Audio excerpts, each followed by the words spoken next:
요한복음 8장 1절부터 11절의 말씀을 나누도록 합니다. 하나님의 말씀 요한복음 8장 1절부터 11절입니다. 같이 한번 찾으시기 바랍니다. 신약 157페이지네요.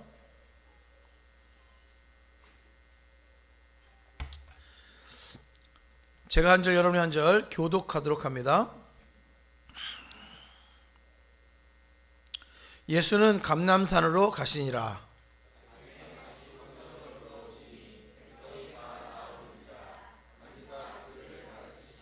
서기관들과 바리새인들이 음행 중에 잡힌 여자를 끌고 와서 가운데 세우고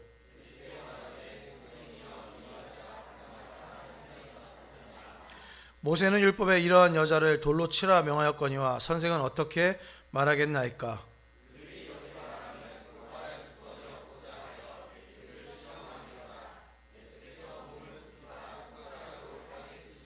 그들이 묻기를 맞이 아니하는지라. 이에 일어나 이르시되 너희 중에 죄 없는 자가 먼저 돌로 치라 하시고 그들이 이 말씀을 듣고 양심의 가책을 느껴 어른으로 시작하여 젊은이까지 하나씩 하나씩 나가고 오직 예수와 그 가운데 섰는 여자만 남았더라.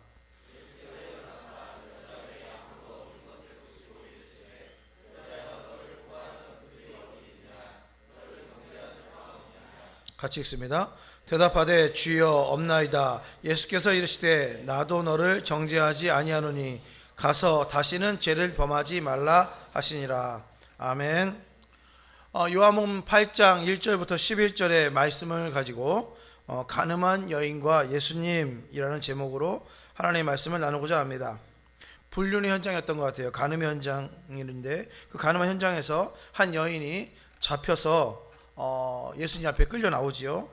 그 여인을 대하는 예수님의 모습을 통해서 우리들도 죄인에 대한 태도, 어떤 태도로 살아야 되는지 그런 알아보는 이 아침이 되었으면 좋겠습니다. 사람이 사람을 압박하고 억압하는 데에는 간교하고 음흉한 방법들이 다양하게 사용됩니다. 오늘 본문이 바로 그런 간교함과 음흉함이 드러나는 본문입니다. 특별히 서기관들과 바리새인들의 간교함이 드러나고 있습니다. 요한복음 7장 45절 이하를 보면 여러분 제가 주보에 적어놨는데 성경을 한 장 넘기시면 됩니다. 요한복음 7장 45절에 보면 대제사장들과 바리새인들이 예수님을 잡아오라고 아랫사람들에게 명령을 합니다. 그 아랫사람들이 그 명령을 듣고 예수님을 잡으러 갔다가 잡지 않고 그냥 돌아오는 장면이 나와요.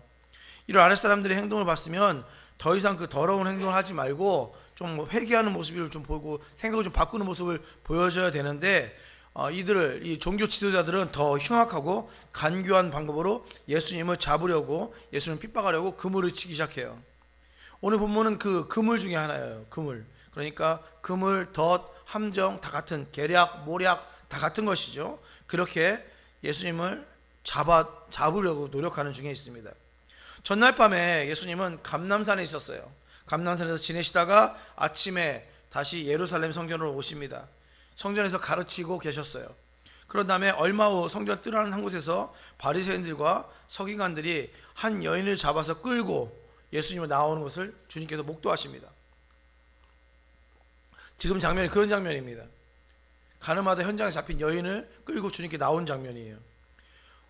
성경 전체에서 가장 유명한 예화 중에 하나죠. 성경 전체에서 가장 많이 알고 있는 본문 중에 예수 믿지 않는 사람도 많이 알고 있습니다. 가늠한 현장에서 가늠한 여인, 끌려온 여인, 그 여인을 예수님께서 어떻게 행동했는가 너무나 유명하죠. 3절 이하를 보시죠. 제가 읽습니다. 서기관들과 바리새인들이 음행 중에 잡힌 여자를 끌고 와서 가운데 세우고 예수께 말하되 선생이여 이 여자가 가늠하다가 현장에서 잡혔나이다. 모세는 율법에 이러한 여자를 돌로 치라 명하였거니와 선생은 어떻게 말하겠습니까? 이렇게 말하죠. 겉으로 보기에는 지금 질문하는 것처럼 보여요. 예수님께 자문을 구하고 질문하는 것처럼 보이지만 이것은 아까도 말씀드렸지만 그물이고 덫이고 함정입니다. 본문을 조금 묵상해 보면 좀 이상한 점이 있습니다. 아주 자연스러운 내용 같지만 저는요 이제 그런 표현을 좋아해요. 성경을 낯설게 읽기 이런 표현 좋아해요. 우리가 너무나 익숙한 본문을 너무 편하게 읽거든요. 아무 문제의식 없이 읽는데 그렇게 읽지 말고 좀 낯설게 읽을 필요가 있습니다. 이상하다 이런 식으로. 본문을 그냥 읽을 때는 아무런 문제가 없는데 조금만 생각해 보면 이상합니다. 왜 이상하냐면 첫 번째 이상한 것은 간음을 했다는 거예요. 이 여자 지금 간음을 했다는 겁니다. 근데 현장에서 잡혔대요. 보통 일반적으로 이 어떤 이 불륜이나 간음은 좀 은밀한 가운데 행하지 않습니까? 근데 현장에 잡혔다는 것은 쉽지 않은 일이에요. 근데 우리가 너무 쉽게 넘어가죠. 쉽지 않은 일이 너무 쉽게 넘어가는데 잡히기가 힘들어요. 그리고 이건 종교재판적인 부분이 가미되기 때문에 증인, 증거 확보해야 되거든요. 그런데 그냥 간음 현장에서 잡혔다라고 말합니다. 더 이상한 것은 무엇이죠? 더 이상한 것은 남자가 없어요. 현장에 잡혔는데 남자가 없다는 거죠. 그 남자가 없다는 걸 생각을 하셔야 되는데 그걸 안 합니다. 우리는 왜 안 하죠? 그 여인에게 초점이 맞춰져 있는 거예요. 어떻게 혼자서 간음합니까? 그렇지 않죠. 남자가 있어야 남자가 없다는 겁니다. 근데 여러분, 간음이라는 것 자체가 뭡니까? 이 남자가 누군지 이 여자도 안다는 거예요.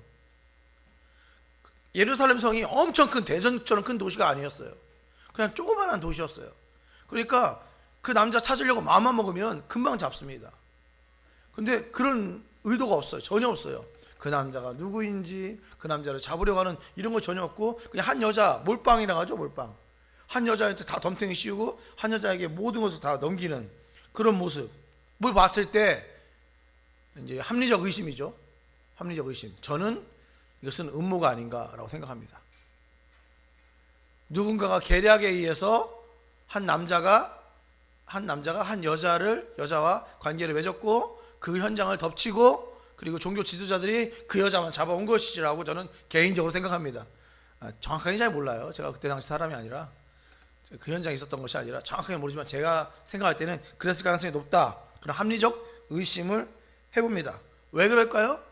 바리새인들과 서기관들은 지금 예수님을 잡아쳐 넣으려고 아니면 잡아서 죽이려고 생각했기 때문에 음모를 충분히 만들 수 있었다라고 합리적으로 생각합니다. 본문에 그렇게 나와 있어요. 시험하기 위해서, 예수를 고발하기 위해서, 시험하기 위해서 이 상황을 지금 만들었고 질문하는 것입니다. 음행한 여인, 간음한 여인 잘못했죠? 당연히 잘못했습니다. 잘못을 안 했다는 얘기를 하는 거 아니에요. 당연히 잘못했습니다. 그러나 이 사건이 일종의 제 생각처럼 음모라면 그 음모를 위해서 한 여인을 죄 속으로 끌어왔던 그 남자, 상대방이죠. 그 남자 정말 잘못했고, 만약 그 남자 뒤에 배우가 있었다면 그 종교 지도자들일 가능성이 높은데 그들은 더 큰 잘못이 있는 것입니다. 왜 그런지 6절에 보시면 조금 알 것 같아요. 6절, 그들이 이렇게 말함은 고발할 조건을 얻고자 하여 예수를 시험함이라. 고발하려고 예수를 시험한다. 지금 바리새인들과 서기관들은, 즉 이 시대의 종교 지도자들은 이 여인을 정죄하는 데 초점이 있는 게 아니에요. 이 사건에 초점이 있는 게 아닙니다. 이 사건을 올무로, 이 사건을 덫으로 만들어서 예수를 올가매려고 하는 것이 목적이에요. 그러니까 죄 없는 예수에게 죄를 만들어주고 그 죄로 예수를 정죄하고 그 다음에 가능하면 죽이는 데까지 나가려고 하는 것입니다. 그렇게 할 수 있는 모든 수단과 방법을 동원해서 실수를 지금 저지르고 있는 것이죠. 여기는 하나의 질문이 나오는데 그 질문은 하나의 노림수가 있어요. 노림수가 있습니다. 선생이요, 이 여자가 간음하다가 현장에서 잡혔습니다. 모세는 율법에 이러한 여자를 돌로 치라라고 명했는데 선생님은 어떻게 말하겠습니까? 이렇게 말합니다. 간음하다 현장에 잡힌 여자가 있고 모세는 이 여자를 돌로 쳐서 죽이라고 했는데, 돌로 치라고 했는데 당신은 어떻게 말하겠습니까? 이게 질문이에요. 일종의 올무죠. 첫 번째, 만약 예수님께서 이 여인을 돌로 치라고 한다면 어떤 일이 벌어질까요? 그때까지 누리던 그 예수님은 슈퍼스타였어요. 인기가 엄청 좋았습니다. 가는 곳마다 진짜 구름대처럼 많은 인파들을 몰고 다녔어요. 지금도 주위에 엄청 많은 사람들이 있습니다. 그 많은 사람들이 중에 부자는 별로 없었어요. 대부분이 다 가난한 자들이었고 약한 자들이었고 아픈 사람들이었습니다. 대중적으로 인기가 엄청 높았어요. 그래서 예수님의 별명이 뭡니까? 죄인들의 친구이며 세리들의 친구, 세리들과 함께 식사하시는 분, 박해받는 백성들과 함께하는 분으로 인식되어 있었어요. 약한 자들과 가난한 자들과 낮은 자들과 친하게 지냈던 분이죠. 그래서 그분의 모든 행보들은 많은 약한 자들에게 위로가 되었습니다. 약한 자들과 함께하는 선생으로서 랍비인데, 선생인데도 불구하고 가난한 자들과 약한 자들을 위로하는 그런 모습에 많은 사람들이 감동을 받았어요. 근데 지금 이 순간도 지켜보고 있는 사람들 많은 눈이 있습니다. 그중 많은 사람들은 이 사건이 심상치 않다라고 생각했을 때고, 저 여인을 예수님께 어떻게 처리할까를 이제 지켜보고 있었습니다. 간음을 했어? 근데 왜 남자가 없지? 이렇게 의심하는 사람도 있었고, 이상하게 생각하는 사람도 있었고, 아니면 저 여인을 향해서 정말 나쁜 여자구나 라고 생각하는 사람도 있었고, 저 여자가 거의 이제 간음하다 현장에 잡혔으니까 뭐 성경에 나와 있지 않지만 거의 벌거벗겨져 있는 상태에서, 나왔을 가능성이 아주 높습니다. 여인은 막 울고 있었을 것 같아요. 그런 상황에 예수님이 뭐라고 말하는지가 초점이 있죠.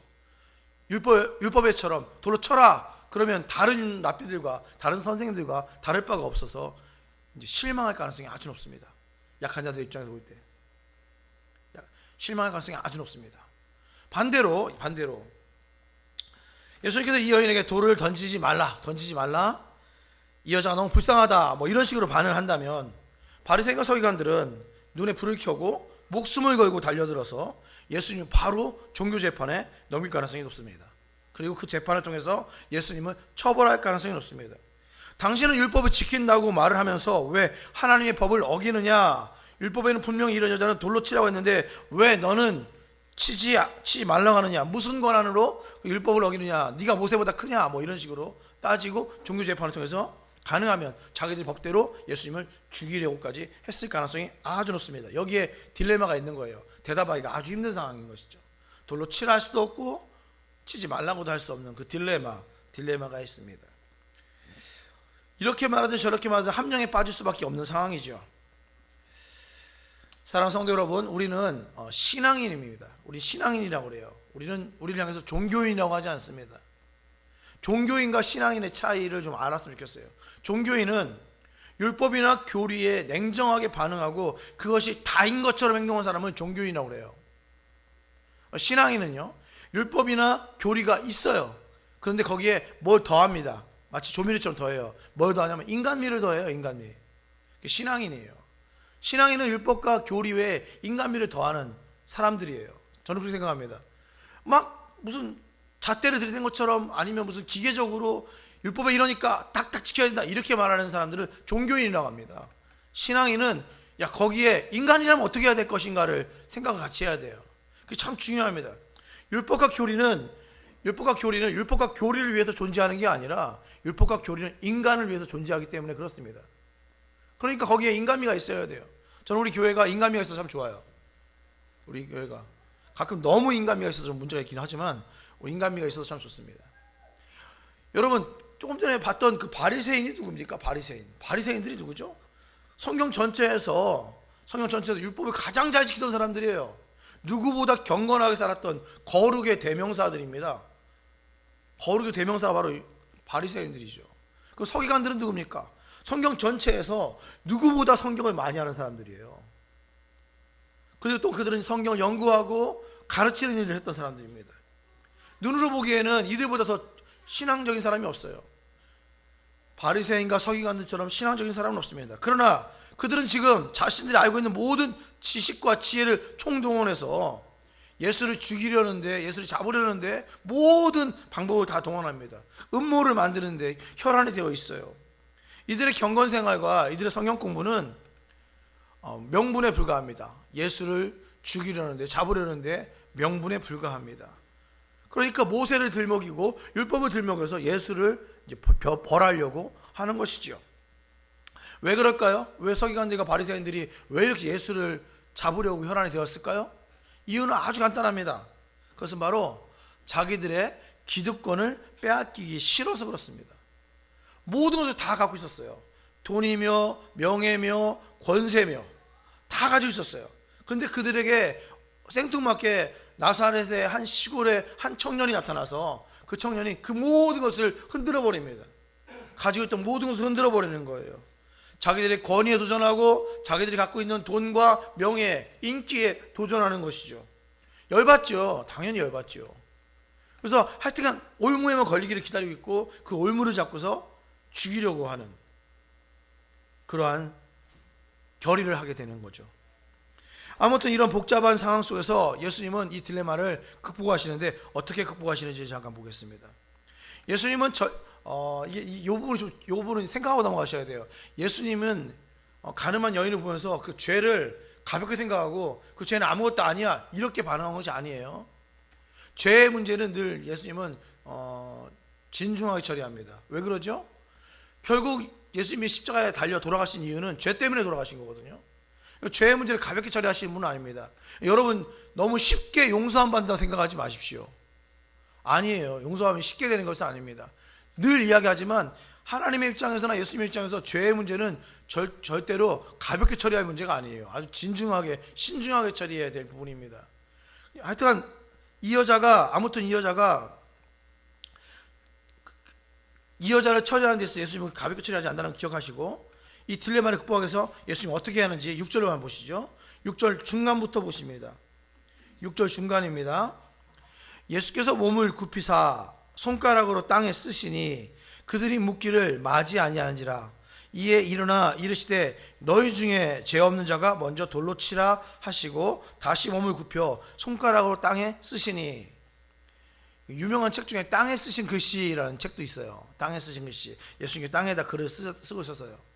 쓰다가 시간이 좀 지난 다음에 딱 일어나서는 말씀하십니다. 너희 중에 죄 없는 자가 먼저 돌로 치라. 원래 가늠한 여인을 돌로 치는 것이 율법입니다. 유대교적인 율법이나 그 당시 구약시대나 신약시대에 예수님 가늠한 여인을 돌로 치는 것이 원래 율법이에요. 그런데 지금 본문에 예수님께서 돌로 치라라고 말씀하신 거예요. 말씀하셨어요. 돌로 쳐라 라고 말씀하셨어요. 그런데 모세 율법과는 조금 다른 게 있습니다. 앞에 좀 내용이 좀 달라요. 뭐죠?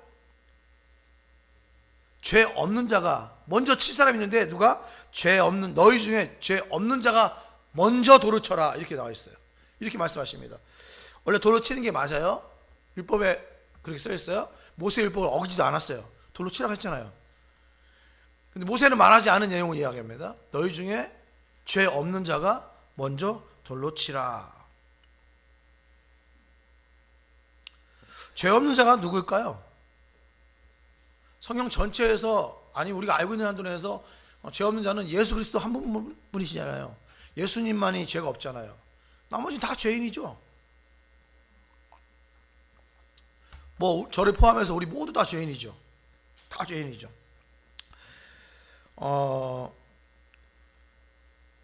그 현장에 있는 사람들도 모두 다 죄인입니다. 어떤 사람은 그 여인에게 죄를 더 씌웠던 사람도 있었을 것이고, 어떤 사람은 그걸 계획했던 사람도 있었을 테고, 어떤 사람은 그것을 실행시킨 사람도 있었을 테고, 그런 사람이 아니더라도 그 군중들 틈에는 자기가 남모르게 지은 죄들에 대해서 죄가 없는 사람이 아무도 없다는 사실은 뭐 당연합니다. 그건 당연해요. 그래서 그런 상황 속에서 그 슈퍼스타이신 예수님이 먼저 돌로 쳐라 라고 말했을 때, 땅에다 이렇게 글씨를 쓰면서 돌로 쳐라 라고 말했을 때 선뜻 누군가가 나서서 돌로 치는 사람이 없었다는 거예요. 내용은 그렇습니다. 그런데 그럼에도 불구하고 제 생각에는 누군가 나와서 제가 치겠소 라고 생각하면서 돌로 던질 사람이 있었을 수도 있지 않았을까. 지금 이 시대는 특히 많잖아요. 지금 이 시대는 예수님이 이 말씀을 지금 이 시대에 하면 큰일 나죠. 돌로 막 찍힘 당하죠. 죄가 없는 자가 돌로 쳐 막 왕 말려서 막 돌로 칠 것 같아요. 지금 이 시대에는. 당시에는 아무도 움직이지 않았어요. 심지어는 여러분 한번 묵상해 보세요. 바리새인들도 움직이지 않았어요. 그 경건한 사람들. 원래는 그게 바리새인들이 딱 일어나가지고 내가 먼저 치겠어 막 찍어야 될 것 같은데 바리새인들도 일어나지 않았다는 거예요. 서기관들도 일어나지 않았어요. 묵상해 보면 해볼수록. 근데 바리새인이 안 찍으니까 누구도 찍기 힘들죠. 야, 저 바리새인이 돌을 안 던지는데 내가 어떻게 돌을 던져? 뭐 이렇게 생각할 수도 있겠고. 제가 아무리 생각해봐도 모르겠어요. 왜 아무도 안 찍었는지. 진짜 양심의 가책, 우리는 간단하게 생각하잖아요. 양심의 가책을 느껴서 아무도 안 찍었겠지 이 생각하잖아요. 양심의 가책을 느낄 정도면 그런 계략을 세우지 않았겠죠. 근데 아무튼 아무도 돌로 그 여인을 찍질 않았어요. 돌로 치질 않았어요. 제가 이제 이런 부분에 대해서 저는 이런 부분에 대해서 고민하는 거 되게 좋아해요. 왜 그랬을까? 왜 그랬을까? 제가 막 이제 고민하고 추측합니다. 성경을 근거로 노력을 해요. 막 찾으려고 노력을 해요. 제가 생각한 거는 이렇습니다. 성경에 나와 있지 않으니까 정확하진 않아요. 제 생각입니다. 여러분 저보다 더 좋은 생각이 있으시면 밥 먹을 때라든지 개인적으로 제 방에 와서 저에게 이야기해 주시면 저도 같이 한번 은혜를 나누도록 하겠습니다. 제 생각에는 첫 번째 무언지 잘 모르겠는데 그 예수님의 말씀, 예수님의 태도, 예수님의 행동을 보면서 이 사람들이 뭔가를 느꼈던 것 같아요. 요한복음 7장 46절에는 한번 보세요. 이렇게 적혀 있습니다.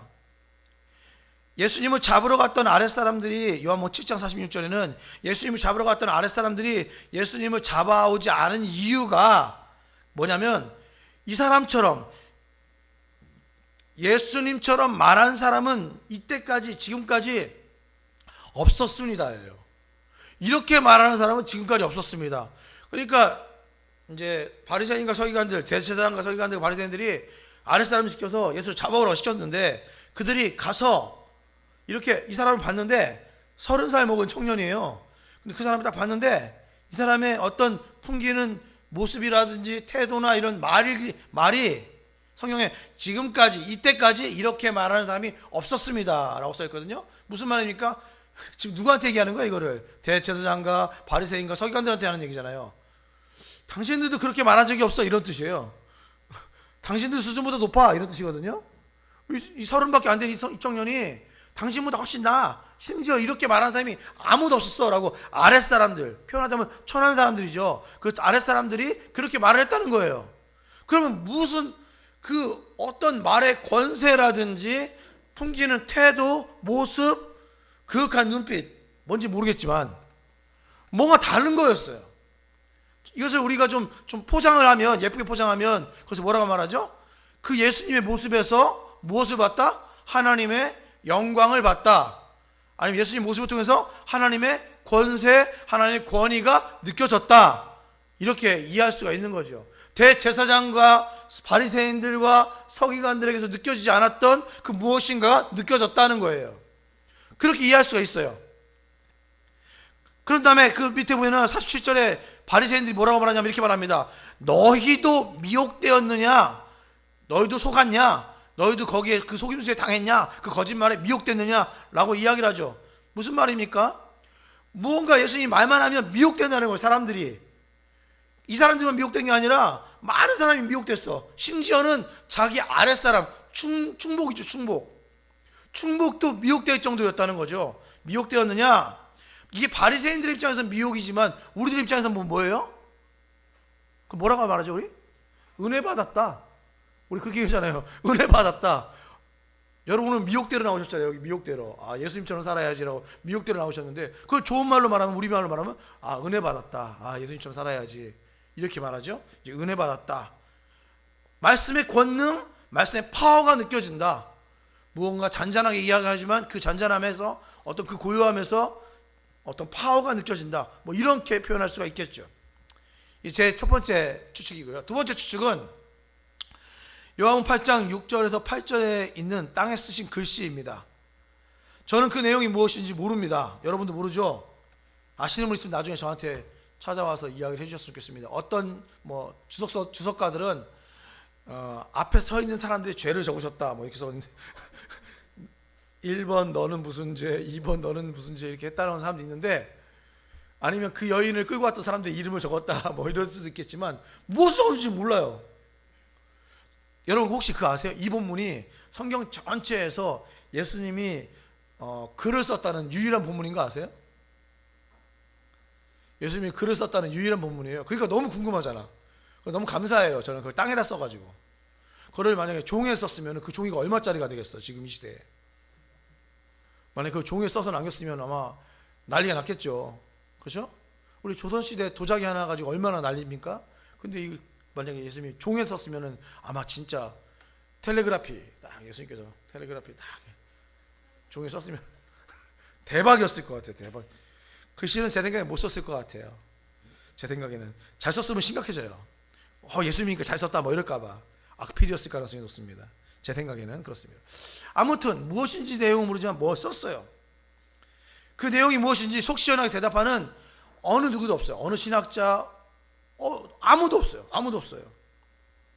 그런데 성경은 그 내용이 뭔지도 모르면서 왜 예수님께서 땅에다 글을 썼다고 기록해 놓았을까요? 저도 또 이 부분에서 또 고민했겠죠. 그래서 나만의 결론에 대해서 얘기하려고 합니다.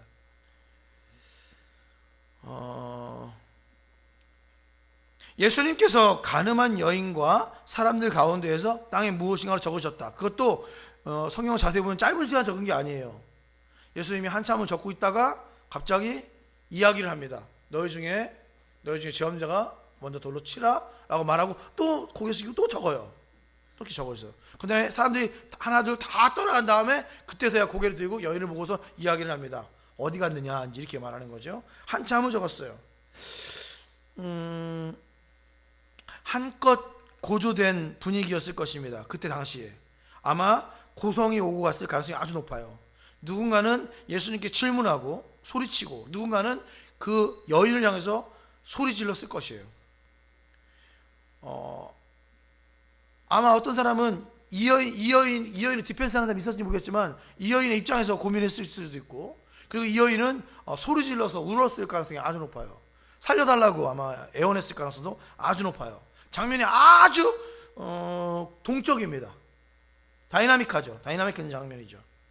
그런 분위기 속에서 예수님의 입을 다 보고 있는 거예요. 질문합니다. 이 여인 어떻게 할까요? 라고 말하면서 질문하고 예수님의 입을 보고 있죠. 근데 예수님께서 이 말을 하려고 하는 그 순간에 말을 하지 않고 고개를 숙이시고 글씨를 쓰기 시작하는 거예요. 뭐 앉으셨겠죠. 바닥에 앉으셔가지고 이렇게 쓰기 시작했겠죠. 한껏 고조된 그 분위기와는 그 동적인 분위기와는 다르게 아주 정적인 행동입니다. 무슨 말입니까? 고조된 어조, 격앙된 행동, 과격한 분위기 속에서 그 조용한 움직임, 과격함 속에서의 차분함. 그 노래할 때 우리가 옛날에 그 나는 가수다라는 유명한 프로그램이 있었죠. 그때 우리가 제일 중요하게 생각하는 게 뭐였죠? 그때 제일 중요하게 생각하는 것이 고음이었어요. 고음. 다 들으면서 고음을 생각하죠. 막 고음을 쫙 우와 최고 막 이렇게 되는 거죠. 고음 잘 빼는 사람이 최고의 가수인 것처럼 그렇게 느껴지다가 어느 날 갑자기 그분 이름이 JK 김동욱 씨가 조곤조곤 속삭이면서 노래를 한 적이 있어요. 난 너무 좋더라고요. 그 조곤조곤 속삭이는 것이. 어떤 게 한껏 불려졌을 때 조용하게 이야기하는, 여러분 그 노래하는 기술 중에 하나가 소리를 질러서 사람들이 집중하는 것도 있지만 반주를 다 멈추고 조용한 상태에서 속삭이듯이 이야기하는 것이 잘 들리는, 멀리 들리는 그런 경우들이 있지 않습니까? 설교도 마찬가지죠. 막 소리 지르다가 잠깐 멈추고 조용히 이야기하는 거죠. 그럴 수가 있지 않습니까? 제가 예전에 어떤 글을 하나 읽은 것 중에 부모님이 자녀를 훈육할 때 절대로 손찌검 하지 말라고 써 있더라고요. 손찌검이 뭡니까? 손으로 된다는 거죠. 손으로 얼굴을 때린다든지 손으로 등을 때린다든지 주먹으로 때린다든지 이렇게 하면 절대 안 된다는 거죠. 그건 훈육이 아니라는, 그건 그냥 폭력이죠. 거기 뭐라 써 있냐면 매를 들으라, 회초리 들으라 이렇게 써 있어요. 매를 들으라 이렇게 써 있어요. 근데 그 매를 들으라 쓰면서 왜 그런지가 잠깐 적혀 있는데 그 내용이 뭐냐면 이런 거예요. 매를 찾는 시간 동안 감정을 컨트롤할 수가 있다는 거예요. 그 잠깐 그 찰나에 자기 감정을 컨트롤할 수 있다는 거죠. 매를 좀 숨겨놔야겠죠? 찾으려면 좀 오래 걸리게 숨겨놓고 매를 찾는 거죠. 매가 어디 있지? 참으면서 내 잠깐 여기 앉아있어. 매를 참으면서 내가 지금 이 화난 상태로는 100대 때리고 싶지만 절제해서 5대만 때려야지, 5대만 몇 해야지, 이렇게 훈육하려는 그 마음을 약간 감정 컨트롤 할 수 있는 상황이 필요하다는 거죠. 저는 땅에 무엇을 썼는지가 그렇게 저한테 중요하지 않습니다. 저는 그 순간에 제 입장은 예수님께서 땅에 글을 썼다는 거예요. 말하지 않고 글을 썼다는 겁니다. 제 개인적인 생각에는 너희 중에 죄 없는 자가 돌로 쳐라 이렇게 썼을 것 같아요. 제 생각에는. 그거를 말하기 전에 이렇게 진득하게 앉아가지고 조용한 시간을 갖는 거죠. 사람들이 초점을 갖고 예수님을 쳐다보고 있을 때, 그러면 그 사람들이 마음을 추스릴 수 있는 시간을 그 사람들에게 허락했던 것 같아요. 예수님께서. 제 생각엔 그렇습니다. 좀 고요한 시간을 줌으로써, 콰이어 타임이라고 하죠. 고요한 시간을 줌으로써 생각을 하게 하고, 그 생각을 했을 때 이 여인을 정말 돌로 치는 것이 맞는지 고민하게 한 다음에, 그때 당시에 천둥 같은 소리로, 천둥 같은 메시지가, 정확한 표현은 천둥 같은 메시지를 선언하십니다. 분명히 말씀 소리는 차분하게 이야기했을 거예요. 그게 너희 가운데 너희 가운데 죄 없는 자 돌을 치, 이렇게 하지 않았어요. 너희 중에 돌 없는 자가, 돌 없는 자가 아니죠. 너희 중에 돌 없는 자가 죄를 쳐라? 다 여러분 설교 잘 듣고 있는지 내가 파악하려고 이렇게 얘기하는 거예요. 너희 중에 죄 없는 자가 돌로 치라라고 아마 제 생각에는 나지막하게, 조그만하게 얘기했을 가능성이 아주 높습니다. 뭐라고요? 뭐라고요? 이렇게 반응할 정도로 작게 얘기했을 가능성이 높습니다. 분명히 소리는 작았지만 이 메시지는 천둥처럼 그들의 가슴판에 빡 떨어졌을 거예요. 왜? 땅에 글을 쓰는 그 잠깐의 여유, 잠깐이 아니에요. 아주 한참의 여유, 그 다음에 선언된 예수님 메시지, 너희 중에 죄 없는 자가 먼저 돌로 치라. 이 말씀을 선포하시고 예수님은 다시 땅에 글을 쓰십니다. 근데 이 말씀은 살아서 역사하십니다. 이 말씀이 살아서 그 주위에 있는 많은 사람들의 가슴을 두드리죠. 그들이 자신이 죄인이라고 생각해서인지 아니면 자기가 지은 죄가 생각나서인지는 잘 모르겠지만 둘러섰던 군중이 하나 둘 사라져 갑니다. 시간이 조금 지나자 예수님과 여인 둘만이 남았어요. 예수님 그녀에게 처음으로 말을 건네십니다. 이 구절이 그 여인에게 처음 하는 말이에요. 처음 하는 말. 뭐라고 말하면 이렇게 말합니다. 여자여, 너를 고발하던 그들이 어디 있느냐? 너를 정죄한 자가 없느냐? 이렇게 물어요. 예수님께서 주여 없나이다, 없습니다, 이렇게 대답하죠. 예수님께 다시 말씀하십니다. 나도 너를 정죄하지 아니하노니 가서 다시는 죄를 범하지 말라. 아주 심플하죠. 본문은 아주 심플합니다. 그 여인을 대하는 태도, 예수님의 태도가 아주 심플하죠. 심플하게 결론을 났습니다. 너를 고발하던 자들이 어디 있느냐? 너를 정죄하던 자가 어디 있느냐? 그들이 없냐? 그래, 그럼 나도 너를 정죄하지 않겠다. 가서 다시는 이런 죄를 범하지 말라. 물론 이 어떤 용서하심에 대한 것은 예수님의 십자가 사건과 연결되는 본문이고, 그런 의미에서 아주 중요한 본문이지만 지금은 그 부분을 얘기하려는 건 아니니까 넘어갑니다. 나도 너를 정죄하지 않겠다. 이 말은 이런 뜻입니다. 내가 너를 알고 있다. 네가 왜 그런 죄를 저질렀는지 내가 잘 알고 있다. 지금 너의 상황이 어떻고 네가 어떤 생각하는지 내가 잘 알고 있다라는 거예요. 그러니까 정죄하지 않겠다는 거죠. 충분히 이해가 되고 네 상황이 이해가 되기 때문에 이 부분에서 다시는 말하지 않겠다라고 이야기를 하는 것이고, 그런 다음에 생각을 가만히 해보면은 죄 없는 자가 돌로 칠 수 있잖아요. 예수님 말씀대로라면 죄 없는 자는 돌로 칠 수 있잖아요. 그럼 누가 돌로 칠 수 있어요? 예수님은 돌로 칠 수 있는 상황이에요. 생각해보면은 예수님도 돌로 치지 않습니다. 예수님 돌로 치지 않아요.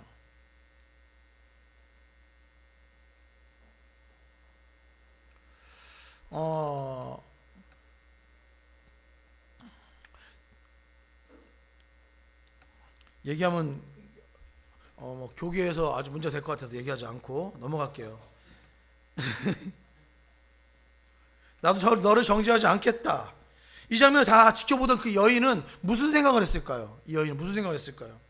당연히 이 여인은 잡혀 나올 때 이 여인에 대해서 한번 생각해 보세요. 잡혀 나올 때 이 여인은 율법을 알아요, 몰라요? 이 여인은 알아요. 법을 알아요. 잡혀 나오면서 무슨 생각을 할까요? 자기가 죽었구나라는 걸 아는 거죠. 그것도 종교 지도자한테 잡혔는데 자기가 죽었구나. 이거 빼박이죠. 빼도 박도 못하는 그런 상황인 것을 알았어요. 그리고 그 간음 현장에서 잡혀서 나왔을 때 그 사람은 많은 사람이 둘러싸고 있는 거지. 그 많은 사람들이 이 여인을 죽이려고 마음먹고 있다는 걸 알고 있었어요. 그리고 자기 너무 수치스럽고 모욕스럽게 옷을 몇 개 걸치지 않은 상태이고요. 그런 상태에 있는 여인이, 그리고 수많은 사람들은 벌써 손에 돈을 쥐고 있어요. 벌써 찍으려고 돈을 쥐고 있는 상태죠. 던지려고 벼르고 있는 중이죠. 아무도 그 사람을 디펜스하는 사람이 없었어요. 그런데 그냥 시골에서 온 나사렛 청년 한 사람이 갑자기 변호를 합니다. 변호를 하는 거예요. 심플하게 변호하죠. 야, 너희들 가운데 죄 없는 사람이 먼저 쳐 이렇게 얘기를 합니다. 근데 왜 그런지 모르지만 사람들이 갑자기 그렇게 얘기해도 돌로 칠 것 같은데 아무도 바리새인은 당연히 돌로 쳐야죠. 죄가 없다는 생각이니까 자기가. 나는 저기 있는 저 죄인 세리와 같지 아니하며 이렇게 됐던 사람들 아니에요. 바리새인들은 그것이 감사하고 자기는 죄가 없음이 감사하다고 했던 기도를 했던 사람들인데, 근데 그 바리새인 포함해서 모든 사람이 죄를 돌로 치지 않고 하나둘 떠나가는 모습을 이 여인이 지켜보고 있는 거예요.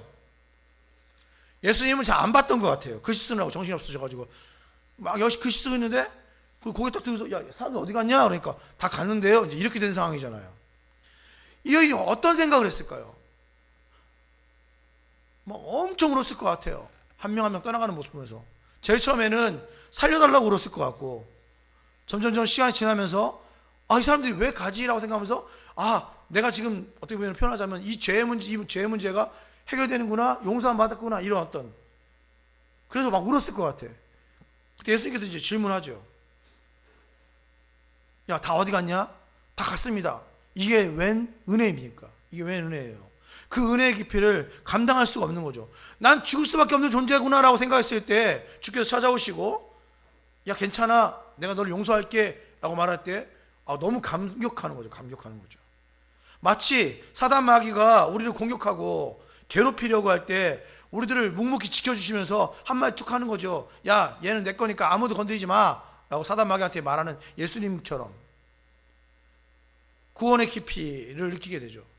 죽을 수밖에 없는 현장 속에서, 죽음의 현장 속에서 용서함에, 죄 용서함의 은혜를 받고 그것으로 말미암아 내가 살았구나, 내가 새 생명을 얻었구나 라고 경험하는 거죠. 그게 바로 구원의 현장 아니겠습니까? 여러분도 똑같아요. 우리도 똑같아요. 이 여인과 똑같아요. 우린 가늠하지 않았으니까 우리는 아니다? 아닙니다. 우리도 가늠한 존재입니다. 성경에는 다른 남성과 가늠하는 것이 그렇게 막 큰 문제가 아니에요. 성경에서 가장 큰 문제는 무슨 문제냐면 하나님보다 다른 것을 더 사랑하는 것을 성경은 간음이라고 합니다. 만약에 내가 내 건강을 하나님보다 더 사랑한다면 그 건강이 간음이 되는 거고요. 건강에 대한 나의 태도가. 내가 재물을 하나님보다 더 사랑하면 그 재물이 하나님에 대한 간음이 되는 거고요. 내 와이프를 하나님보다 더 사랑하면 그 와이프와의 관계가 하나님과의 관계 속에서 간음하는 것이 되는 거죠. 간음이란 것은 그런 것이죠. 남편을 두고 다른 남자를 만나는 것, 이 성경에서는 하나님을 두고 다른 것을 만나는 것을 간음이라고 표현합니다. 영적 간음의 현장에서 우리는 잡혀온 존재들이죠. 예수님께서 말씀하십니다. 야, 너를 정죄하던 자들이 어디 있느냐? 나도 너를 정죄하지 않겠다. 내가 너를 용서하겠다라고 말씀하시는 거죠. 나도 너를 용서하겠다라고 말씀하십니다. 우린 그것을 경험한 존재들이죠. 그런데 본문은 거기서 끝나지 않습니다. 이 구절 다음에 진짜 중요한 구절이 나옵니다. 가서 다시는 죄를 범하지 말라. 가서 다시는 죄를 범하지 말라. 예수님은 절대로 죄를 가볍게 처리하지 않으십니다. 예수님이 이 죄의 문제를 심각하게 생각하기 때문에 이 죄의 문제를 해결하기 위해서 십자가를 지신 것이죠. 그런데 예수님은 기본적으로 우리들을 사랑하십니다. 기본적으로 우리를 사랑하세요. 사랑도 심하게 사랑하십니다. 그래서 죄를 지으면 그 죄를 용서하기 위해서 접근하시죠. 이런 상황이기 때문에 죄인인 우리와 예수님 사이에 어떤 예수님이 우리에게 다가오는 모습이 있는 거예요. 죄를 짓는 인간과 그 죄를 용서하시는 예수님, 여기 갭이 생기죠. 죄를 짓는 인간과 그 죄를 용서하시는 예수님, 이것이 계속 반복돼요. 죄를 짓는 인간, 용서하시는 예수님, 죄를 짓는 인간, 용서하시는 예수님, 사이클이 계속 반복되죠.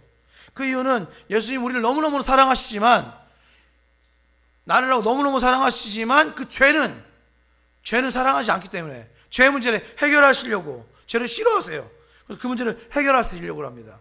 참으면서 계속 용서하십니다. 그러다가 제가 가끔 말씀드렸지만 어느 순간 심판하십니다.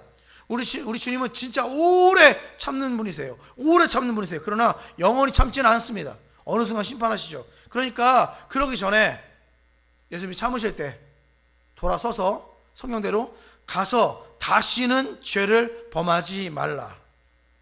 가서 다시는 죄를 범하지 말라. 이 메시지가 우리의 영혼을 울리는 메시지가 되길 바랍니다. 그래요. 진짜 그래요. 반복하는 죄를 지는 것은 그건 절대 해서는 안 되는 거예요. 한 번, 두 번, 세 번, 네 번, 다섯 번까지만 하세요. 계속 하면 안 돼요. 메시지가 한 번, 두 번, 세 번, 네 번, 다섯 번, 여섯 번 이렇게 올 때 그때 돌아서야 됩니다. 다시는 죄를 짓지 말라. 다시는 간음하지 말라. 영적 간음이라면 영적 간음하지 말라. 그때 돌아서야 돼요. 돌아서지 않고 그냥 계속 자기 인생의 가치관인 양 기독교적 세계관과 하나님적인 마인드와 관점을 가지고 살지 아니하고 지 생각이 기독교적인 양 그렇게 살면 안 돼요. 그렇게 하시면 안 됩니다. 변화를 촉구하시는 예수님의 음성의 메시지에 반응해서 바뀌셔야 됩니다. 이 여인이 그 수도시 많은 사람들 앞에 거의 벌거벗긴 상태에 나와서 그런 수치와 모욕과 그런 어떤 죽음의 현장, 죽음의 앞에서 섰을 때 예수님께서 하신 말씀을 듣고 이 여인이 다시 돌아서서 또 간음했을까요? 했을 수도 있겠죠. 그랬을 수도 있겠죠. 그러나 제 생각에는 다시는 그 똑같은 죄를 저지르지 않았을 것 같아요. 그게 예수님 만난 사람의 삶의 모습 아니겠습니까? 삶의 모습? 저는 그렇게 생각합니다. 예수님을 만났으면 그 메시지가 내 삶에 레마로 다가와서 로고스인 그 메시지가 레마로 나의 삶에 적용시켜서 내 삶이 뒤집어지는, 변화되는, 저 알바 학생 하는 모습이 너무 저 알바 현장을 뒤집어 놓으셨다. 그런 거 있잖아요. 우리의 삶의 태도와 행동들이 우리의 삶의 현장을 그 예수님 때문에 말미암아 뒤집어지는 그런 놀라운 역사가 있어야 되는데, 그냥 예수를 만났든 안 만났든 그냥 계속 똑같이 산다면 그건 문제가 심각한 거죠. 사랑하는 성도 여러분, 이 말씀 마치고 합니다. 가늠한 여인은 죄의 현장에서 예수님을 만났어요. 죄의 현장에서. 그 현장에서 죽음을 직면합니다. 죽을 줄 알았어요. 근데 그 여인은 죽지 않고 주님을 만나는 은혜로 말미암아 새 생명을 경험하게 돼요. 우리도 똑같습니다. 우리 똑같아요. 우리들도 죽음의 현장에서 예수님을 만났어요. 그리고 새 생명을 누리게 됐습니다. 예전처럼 똑같이 사시겠습니까? 아니면 바뀌시겠습니까? 바뀌지 않으면 예전과 똑같은 삶인데 그렇게 살지 마시고 정말 변화된 새 생명의 삶을 사시기를 주님의 이름으로 소원합니다. 기도하겠습니다. 할렐루야. 존귀하신 주님, 그렇습니다. 우리가 이 가늠한 여인이 예수님을 만난 것처럼 예수님을 만났는데 이제는 새로운 삶, 새 생명의 삶을 살 수 있도록 주께서 붙잡아 주시고 역사해 주시기 간절히 원합니다. 가서 다시는 죄를 범하지 말라 하셨던 주님의 음성에 귀 기울이며 다시는 죄짓지 않고 사는 덕스러운 인생 살 수 있도록 주께서 축복해 주옵소서. 감사드리며 예수님의 이름으로 기도합니다.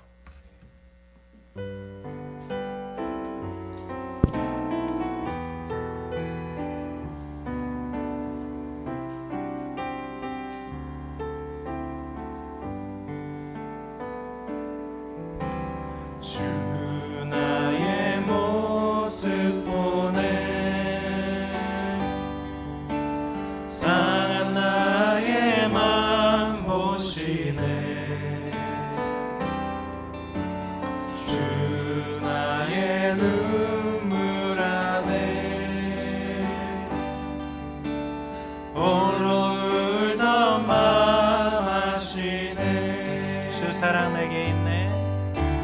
주 사랑 내게 있네. 그 사랑이 날 채우네. 주 은혜 내게 있네. 그대로 날 세우네. 세상 소망 다 사라져가도 주의 사랑은 끝이 없으니 살아가는 이 모든 순간이 주 은혜임을 나는 믿네. 우리 다시 한번 처음부터 고백합니다. 주 나의 모습 보네.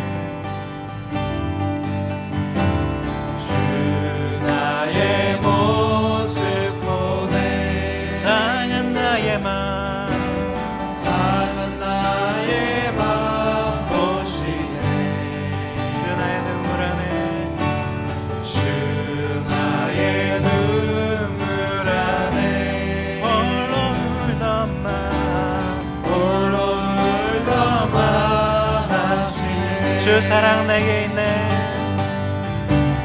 주 사랑 내게 있네. 그 사랑이 날 채우네.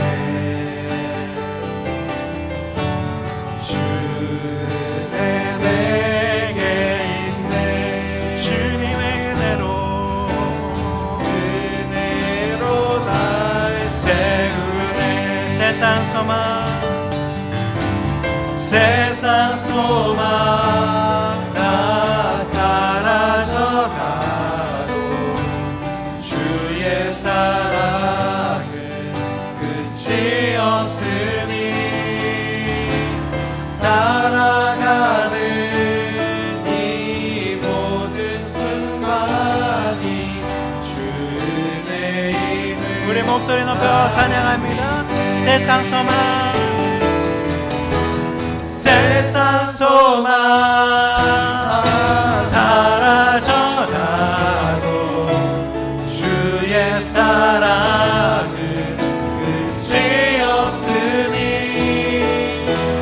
살아가는 이 모든 순간이 주의 힘을 나는 믿네. 세상 소망 세상 소망 다 사라져가도 주의 사랑은 끝이 없으니 살아가는 이 모든 순간이 주의 힘을 나는 믿네. 주의 힘을 나는 믿네. 주의 힘을 나는 믿네. 아멘.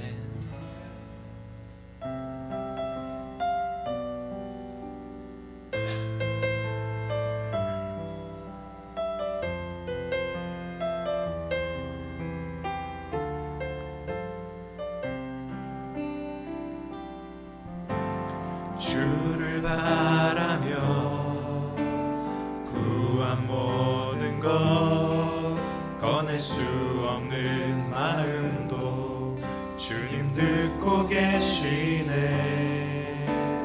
뜻하신 대로 인도하소서. 언제나 주님 따르며 그 곁에 거하리라. 주의 인자는 영원하시니 신실한 주의 이끄심 나는 찬양하리라. 모든 시간을 주께 드리네. 한 걸음 내디딘 삶을 난 주께 드리네. 주와 함께한 고백 내 삶에 채우소서. 나를 향하신 주님의 마음 담아주소서.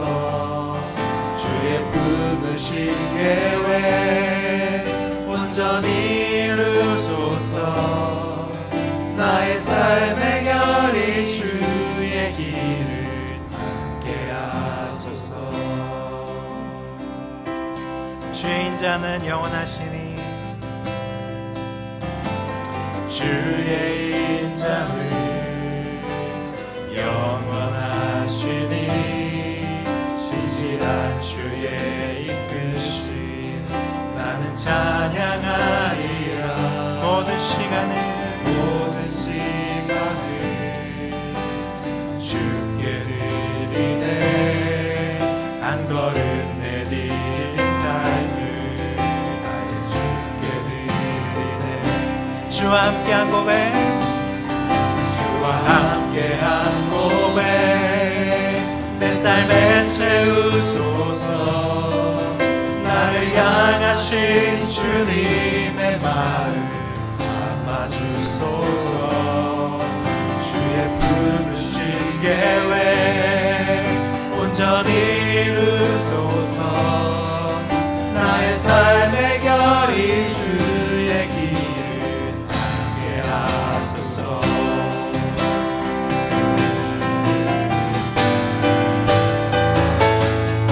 주와 함께한 고백 내 삶에 채우소서. 나를 향하신 주님의 마음 담아주소서. 주의 계획 온전히 이루소서. 나의 삶의 결이 주의 길을 함께 하소서. 주와 함께한 고백 주와 함께한 고백 내 삶에 채우소서. 나를 향하신 주님의 마음 담아주소서. 주의 품으신 계획 온전히 이루소서. 나의 삶의 결이 주의 길을 함께 하소서. 나의 삶의 결이 주의 길을 함께 하소서. 나의 삶의 결이 나의 삶의 결이 주의 길을 함께 하소서.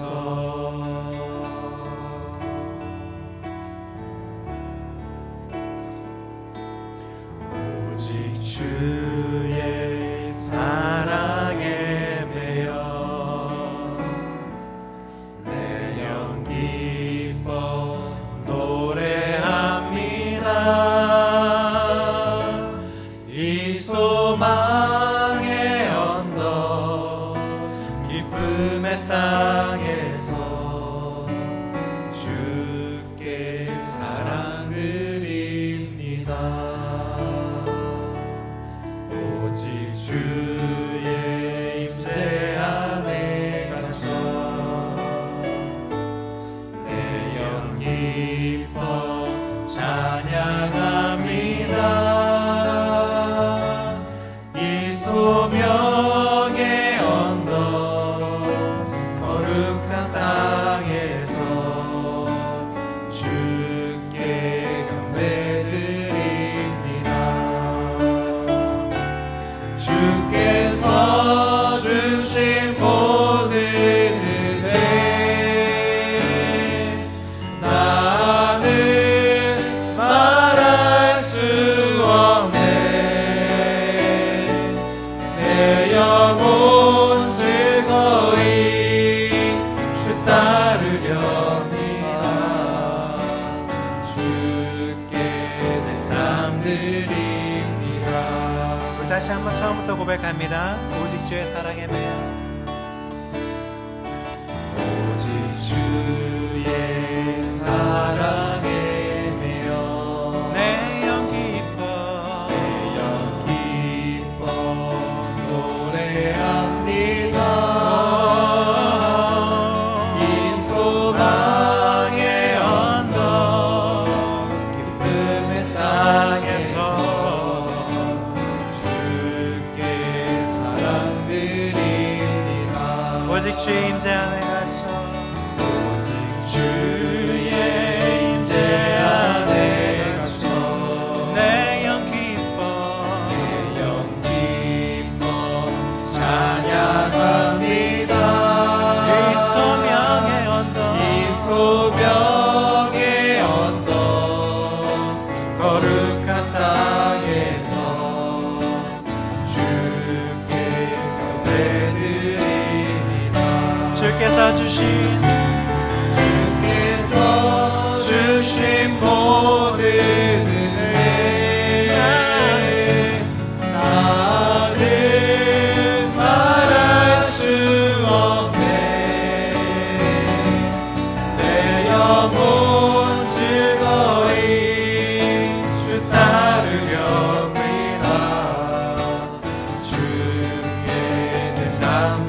주께서 주신 모든 은혜 나는 말할 수 없네. 내 영혼 즐거이 주 따르렵니다. 주께는 삶 드립니다.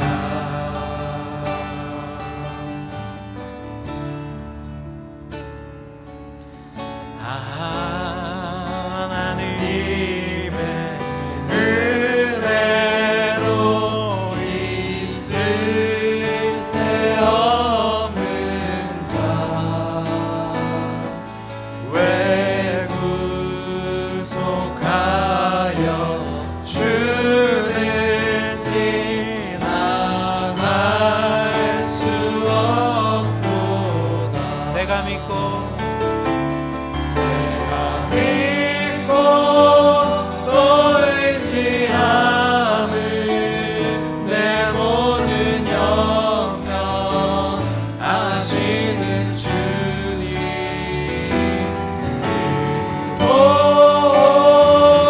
보호해주실 것을 나는 확실히 아네.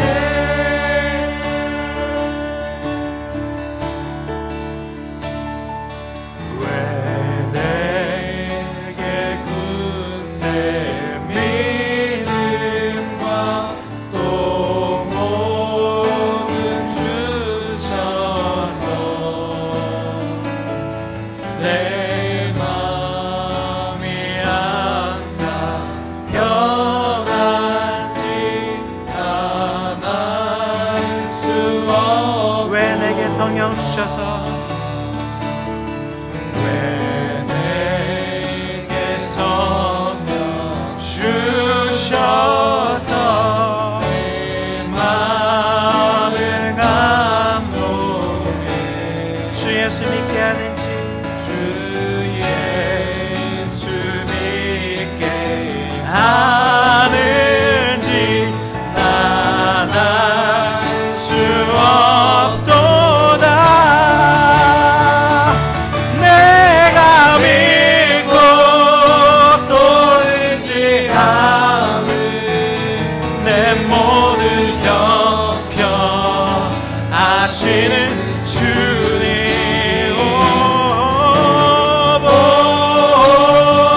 보호해주실 것을 나는 확실히 아네. 내가 믿고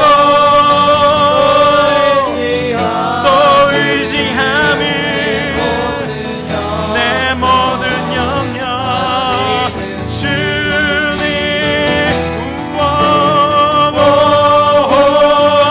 보호해주실 것을 나는 확실히 아네.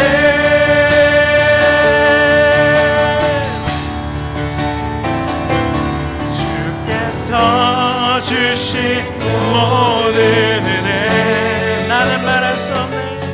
나는 말할 수 없네. 내 영혼 즐거이 주 따르렵니다. 주께 내 삶 우리 다시 한번 주께서 주신 은혜 찬양합니다. 주께서 주신 모든 은혜 나는 말할 수 없네. 내 영혼 즐거이 주 따르렵니다. 주께 내 삶 드립니다. 주께서 주신 주께서